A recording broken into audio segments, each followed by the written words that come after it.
Hey, it's Steve. It is March 31st, 2017. Time is about 11:35.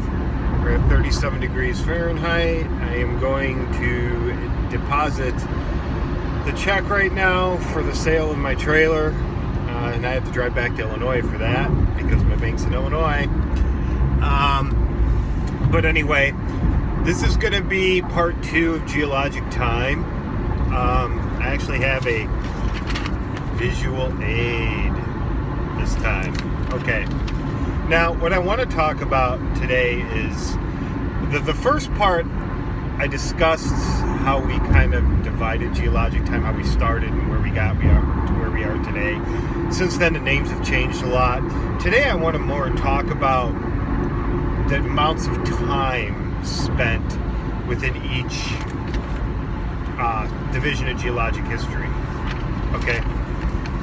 Here's the GSA 2012 chart. This is the most up-to-date one they have. There is an international one which is almost exactly the same. But this one, what I want to do here is, if you notice on this side, where it says Precambrian, that's a Supereon. This right here is 88% of all of Earth's history. Okay? These three, Paleozoic, Mesozoic, Cenozoic, belong to the Phanerozoic Supereon. That's only from 541 million years to the present. The Precambrian is from the formation of the Earth about 4.5 billion years ago to 541 million years ago. So it's a vast amount of time. Ignore these, what I've written for right now. I'll explain those in a later episode. But as you can see, like I said in the first one, this was basically the original primary division of geologic time. This was the secondary right here. This, except for the quaternary, this part, was the tertiary, which until this chart came out was still a valid unit. The tertiary is now divided into the Paleogene and Neogene periods. Now, the geologic time scale deals only with time, but all these periods, everything you see under the period column, they have an equivalent called system. So a period is equal to a system. And the difference is that a system is an assemblage of rocks. When we do geologic naming of formations, which is the basic geologic unit, mappable geologic unit, we don't rely so much on that time chart. We rely on the lithology of the rocks. You know, is it a sandstone? Is it a limestone? Is it a granite?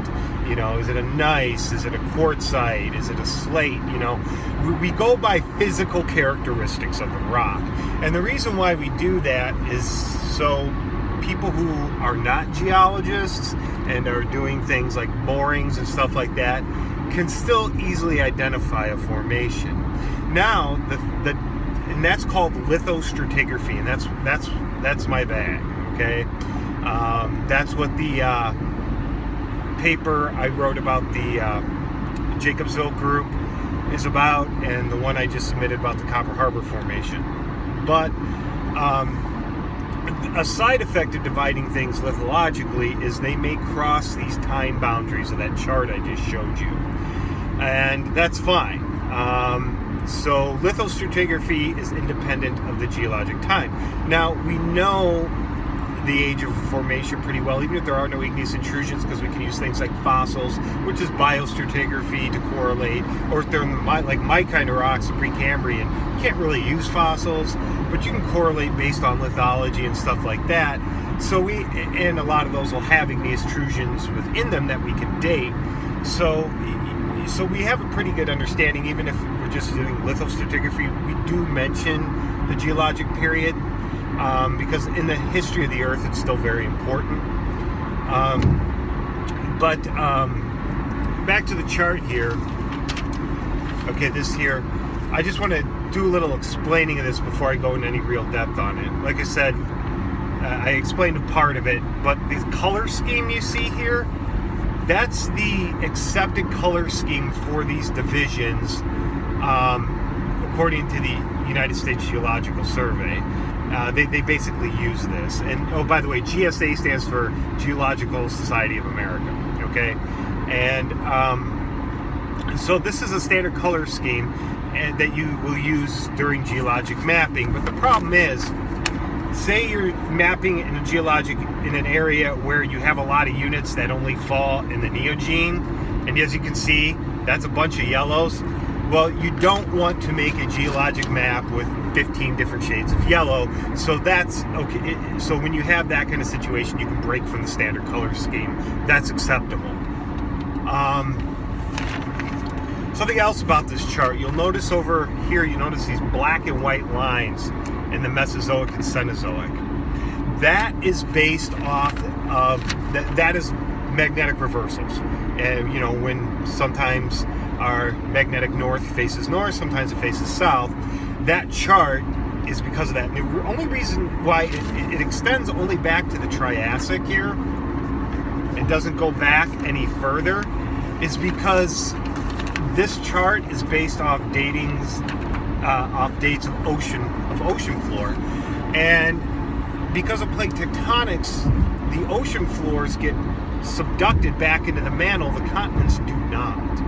So the ocean floor is a great thing to sample to figure out which pole we were in during whichever time frame we were in. Trouble is, we don't have ocean crust much older than Triassic. We actually don't have much older than 200 million years. I think in the Mediterranean Sea Basin, that is the oldest ocean crust still around on the planet. That may extend back to the beginning of the Triassic. I forget. But that's why it doesn't. That's why we don't have these magnetic normal and reversals over here. We can still get them for over here, but that's a rant for another time.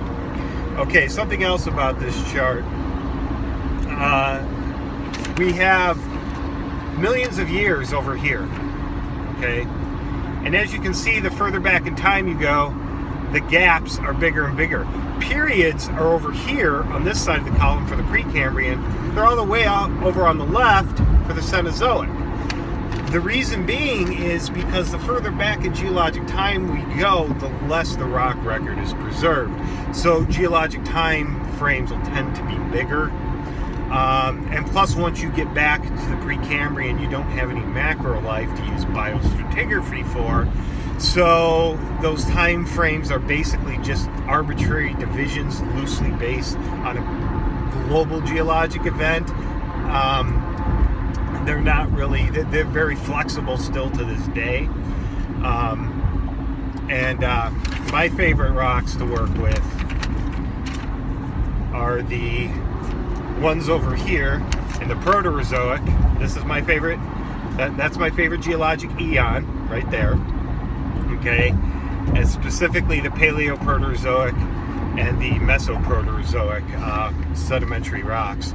But that concludes part 2, and I hope you learned something today. And I just noticed this. I can't believe I ever noticed this before.